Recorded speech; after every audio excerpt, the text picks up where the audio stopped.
LEGO Star Wars: The Complete Saga came out when I was 7 years old and is one of my favorite games of all time. As a kid though, I never 100%ed it because I didn't know about the internet and tried to find the several hundred collectibles and secrets myself and gave up. Since getting older, I've done it a few times and now decided to give myself an even tougher challenge. I'm a frog, and for this video my goal was to 100% the complete saga in under 24 hours. Let's hop in. If you've never played this game before and don't know what 100%ing entails, I'll explain it as we go along. This game covers all 6 movies, but my choice for what to do first is limited because you always have to start with Chapter 1 of Episode 1 before unlocking the other movies. The primary game mode is Story Mode, where you can only play as the characters given, which fit the story, and each level has kind of long, unskippable cutscenes. Rip Bros. Upon beating a level, I'll unlock its free play mode where I can play as any other characters I've unlocked. By exploring and interacting with the world, you'll collect LEGO money called studs. These fill up a counter at the top of the screen. Once you hit a certain number of studs in a level, you'll get what's called True Jedi. To 100% the game, I'll need to hit True Jedi on every level. Collecting studs is worth more than just True Jedi though. I can use studs to buy stuff like new characters and vehicles, which I'll have to get all up to 100% the game, but more importantly for now, I can buy extras, and there were a couple extras in particular I wanted to save up for. This opening level is really good. As a kid, a lot of times I would just play this one over and over to try and get more studs. Another kind of collectible in each story mission are mini kits. They're either just plainly hidden, or you have to do certain things to get them to appear. This one I just had to use the Force to turn on all the blue lights, and pop, there it is.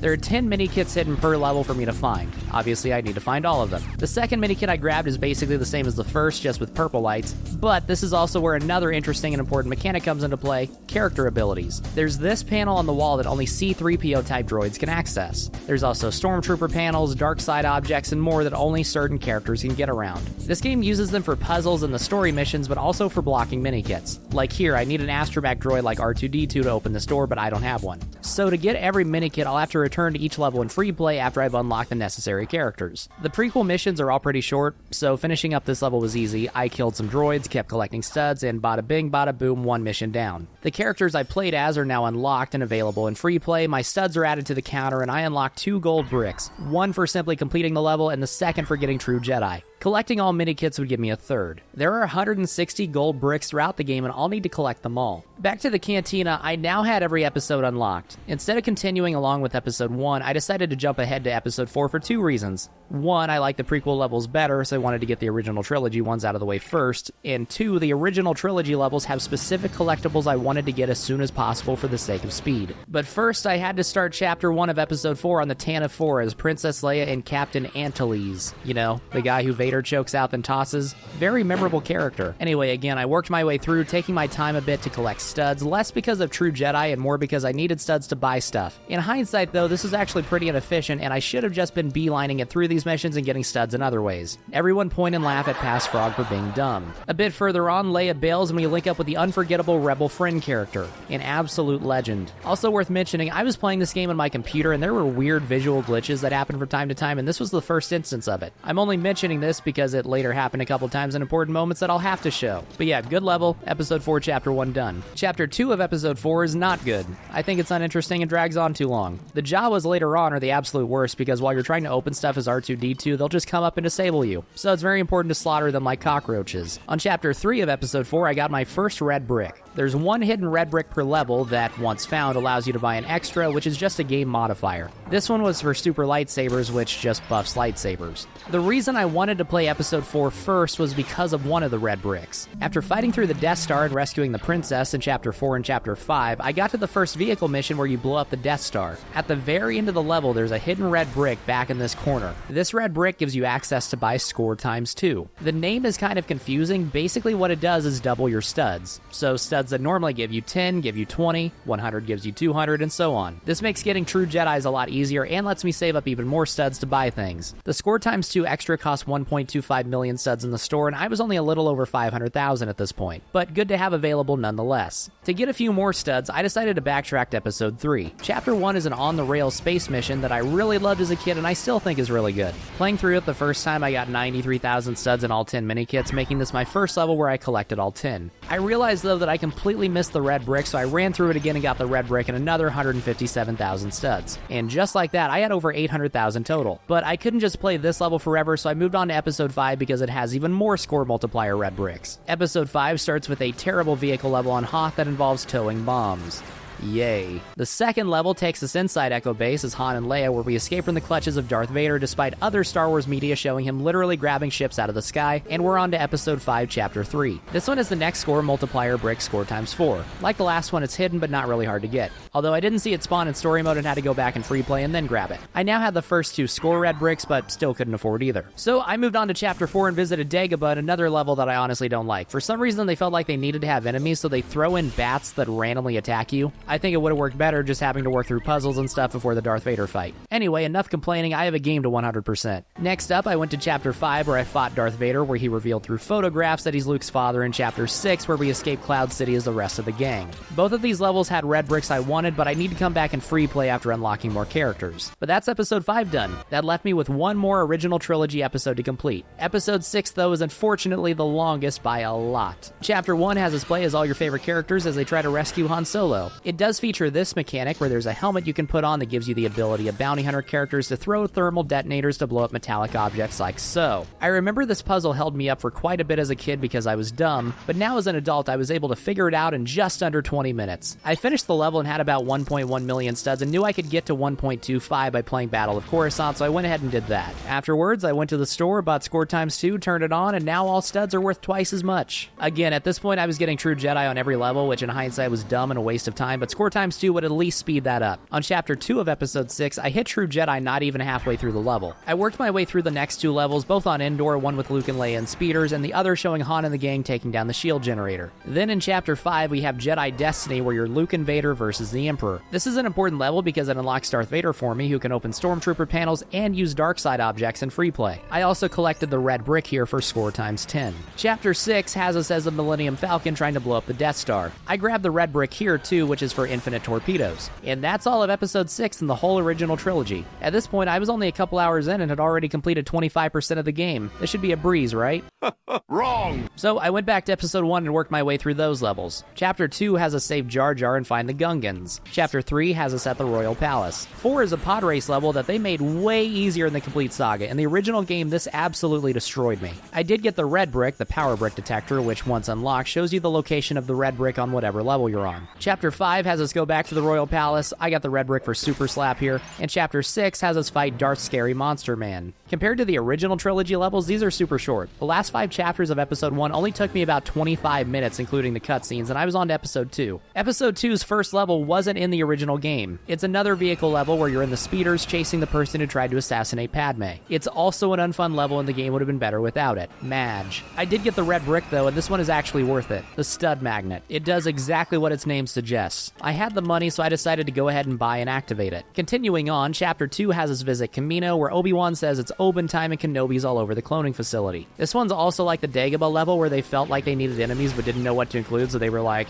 I guess robots? Chapter 3 has us fight bug people called Geonosians. They're not just bug people though, they fly. Bug. You can't scare me with this. With wings. I also got the red brick on this level, which makes it so enemies drop studs for you to pick up when they die. Look at all these characters I've unlocked so far, wow. Chapter 4 in the Geonosian Arena I played a ton as a kid too. I wouldn't even do the objectives, I just run around the middle and fight droids. Chapter 5 is a worse remake of a level in the original game where you fly around in a gunship. And Chapter 6 has you fight Count Dooku, whose young version in the TV show Star Wars Tales looks suspiciously like sports commentator Nick Wright. After completing Episode 2, instead of doing Episode 3 and finishing my last story mission, I decided to take a break and collect some mini kits and red bricks. I did buy Jango Fett because he's a bounty hunter character, which was the only class I didn't already have. All the mini kits on this mission are easy enough to find. It basically just comes down to having the right characters to access everything. The red brick is for Super Gonk, and I'm still not exactly sure what that means, but I got it. Chapter 2, same thing. I already had almost all the mini kits just from story mode, so I just had to get the last couple that I'd only needed different characters for. After finishing this mission, I had enough studs to buy Score Times 4. The cool thing about the scoring red bricks is that they stack, meaning my Score Times 2 and Score Times 4 combined for Score Times 8, so now all studs are worth 8 times as much. Now that studs are pretty much a non-issue, I decided to go to Episode 5, Chapter 6 to collect its 10 mini kits in the red brick. The original trilogy levels are much more creative with its collectibles, so for this level's red brick, you have to activate the bounty hunter panel before Boba Fett does, then run out to his ship and grab the red brick off the ramp. Usually in story mode, he would have beat you here and left in his ship with the brick. I got the rest of the mini kits off of my memory, and that's another one down.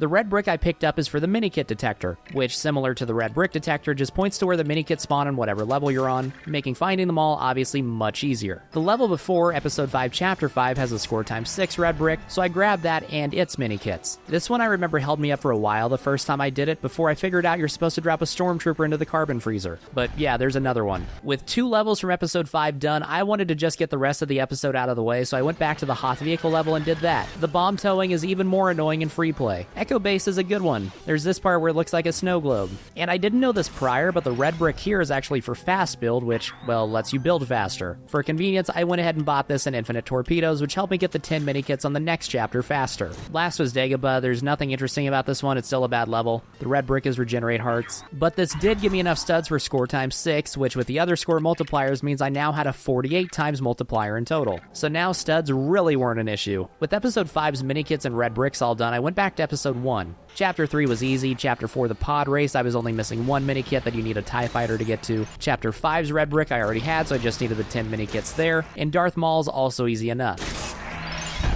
So that's another episode with every minikit and red brick. Like I said, studs weren't an issue. At this point I had over 18 million, but like the greedy person I am, I wanted more. But I know I shouldn't. That's a prequel reference. So I got all the minikits on the speeder level from Episode 6 and the red brick for score times 8. That's all the score multipliers either unlocked or available for purchase. Then I remembered that I already had score times 10 and I could afford it, so I bought that, putting me at a 480 times multiplier. What that means is that I could true Jedi a level as easy as this. And that's precisely why spending so much time getting true Jedis early on was a waste of time instead of just getting them in 2 seconds in free play after getting score multipliers. Nonetheless, as you can see, I decided to finish up Episode 3's story, which was the last story I hadn't completed. Episode 3 is my favorite episode of the game. This level, where you save the Chancellor and fight Count Dooku and look at Anakin's stupid hair, is really good. General Grievous, also a fine level. After beating it, I got the score times 8 multiplier, which put me on a multiplier of 3,840. Kashyyyk, also a fine level, even with weird graphical glitches. I did always find it funny how the droids and clones work together for some reason. Also, you may not know this, but the original LEGO Star Wars game was released before Episode 3 even came out, and Chapter 5 has clones disguised as Jedi, which ended up being deleted from the actual movie. And then Chapter 6, Darth Vader is peak. With that, I had completed the story mode for every episode. With 462 million studs saved, I went ahead and bought every character. As you can see from this still shot, I was 10 hours in at this point and had beaten 61% of the game. But this is where things get a little annoying. Every episode after completing unlocks 3 things: a character bonus mission, mini-kit bonus mission, and super story. I loaded up Phantom Menace's character bonus playing as Ghost Obi-Wan because the bad guys can't see you as a ghost, and the goal here is to collect 1 million studs in under 5 minutes. It's very easy. For doing it, you get a gold brick. The mini-kit bonus has the same goal, 1 million studs in under 5 minutes, but instead of playing as a character, you play as one of the mini-kit vehicles you unlock for collecting all 10 in a chapter. This was also easy and got me another gold brick. Instead of doing the super story next, I went through the character and mini-kit bonus missions on each of the other episodes. Episode 2 has us in the Geonosian droid factory, then Coruscant. Episode 3 on Mustafar and Kashyyyk, 4 on Tatooine and the Death Star, 5 on Bespin and Hoth, and 6 on Endor and Endor. Completing all of these got me to 98 gold bricks. With me having unlocked every character and completed all the stories, I could get another quick 20 bricks with the bounty hunter missions. Basically, you're given a target character and dropped into a level. They're hidden somewhere and you have to find them before time runs out. Their picture is on the bottom of the screen and becomes more visible the closer you get to them. None of them are really that hard. I don't think I ever needed to use a guide for one of these missions, just easy bonus missions. Speaking of bonus missions, there are 6 extra missions to beat that you unlock by getting enough gold bricks. With well over 100 gold bricks now, I had them all unlocked by this point. First up is the original pod race. I mentioned earlier that the main pod race level in this game was way easier than the original. Even now as a grown-up, I had some issues with this. I have no idea how I got past it as a 5-year-old. Next up is Anakin's Flight, which is a vehicle level where you play as Anakin blowing up the droid ship in Episode 1. Now this is pod racing. Third is the original Gunship Cavalry, which is a pseudo on-the-rails level like Episode 3's opening level. This is way better than the new Gunship Cavalry, and I don't know why they changed it. Fourth is a level where we get to be Darth Vader boarding the Tantive 4. This was a bonus mission in the original game. Next up, Lego City, originally in LEGO Star Wars 2. This entire level is basically just a puzzle where you destroy things and build things and try to get to 1 million studs. I was annoyed because I was stuck at about 998,000 for a couple minutes before figuring out there were a couple windows I could close for the last few studs. Last is another Lego City level that's more complex but the same basic premise. You have to go around and try to break the 1 million stud mark. And now, with all the bonus levels out of the way, I went back to mini-kit collecting starting with Episode 2. Like all the vehicle levels, the Coruscant one is pretty simple in terms of mini-kits. The Camino level is one of the more creative ones in the prequels. This made me laugh as a kid. Then again, so did the Wiggles. Chapter 3 includes a puzzle that requires basic knowledge of colors, and Chapter 4 boils down to running around and grabbing them. Gunship Cavalry still sucks but is easy enough, and the Dooku fight doesn't suck but is also easy. Episode 2's mini-kits,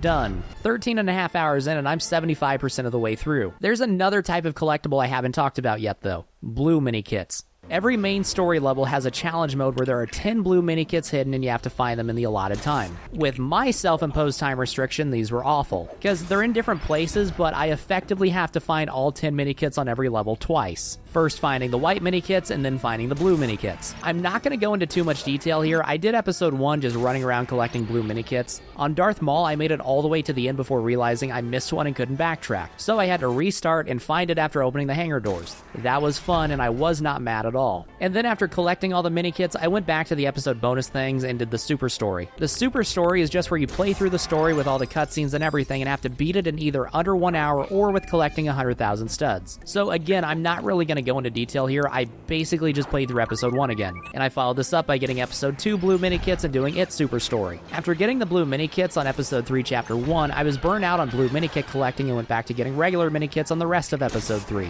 This was easy. The only thing of note is that Kashyyyk still looked completely messed up. What did you do to my Wookiees? Then I got that super story out of the way, which was the shortest of them all. I got through it in under 21 minutes. With a few billion studs in the bank now, I went to the store where you actually have to buy 14 different gold bricks. So I got those, as well as all the red brick extras I had unlocked but hadn't actually bought yet, and this put me at 87.6% of the way through, about 17 hours in. From this point, I just jumped around between different levels to get their mini-kits and red bricks I was missing. I started with the first 2 levels of episode 4, then the last one, then the rest of the levels. I'll be honest, I have no memory whatsoever of why I didn't do them in order, but as a wise man once said, the inner machinations of my mind are an enigma. With episode 4 done, this made episode 6 the only one where I didn't have every mini-kit and red brick. Episode 6, very long, but I got through it fine, especially having already done Speeder Showdown earlier, until I made it to Jedi Destiny where this mini-kit really confused me. I had no idea how to get the red barrier down, and I looked up a guide on the internet that did not explain it. He just took the elevator up and could flip the switch. But eventually, after using 100% of my brain, I hit the C-3PO panel and got it. For some reason, I thought that panel was to open the door to leave. I had been thoroughly tested mentally by a game for children. But hey, that's all the regular mini-kits and red bricks. All I have to do now is complete the super stories and the blue mini-kit challenges.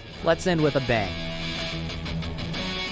I did not, in fact, end with a bang. On episode 4 super story at Mos Eisley, I thought I soft-locked myself. So I ran through this open door and jumped down, then continued to progress and started building an ATST so that I could move on. But when I needed to use a C-3PO panel, I realized he was nowhere to be found. He was still up top where we fell off, and I couldn't go through the door to get to the previous area. I tried jumping up right by him, I tried jumping on people's heads, I tried parkouring over here, until I finally figured this out. Thank God. This super story took me twice as long as any of the prequel ones, but whatever, that's another one down. Episode 5 super story was just as long but didn't have anything interesting happen. It's just long. Now on the home stretch, I followed this up by getting the blue mini kits for episode 3, and that put me at 95% in just under 21 hours. I gotta go. A New Hope challenges? Boom. Empire Strikes Back challenges? Boom. I still don't like Dagobah though. Return of the Jedi challenges? Boom. That's every blue mini kit in the game. I also bought everything else from the store, so all I had left was episode 6's super story. I ran through Jabba's palace, killed a Rancor,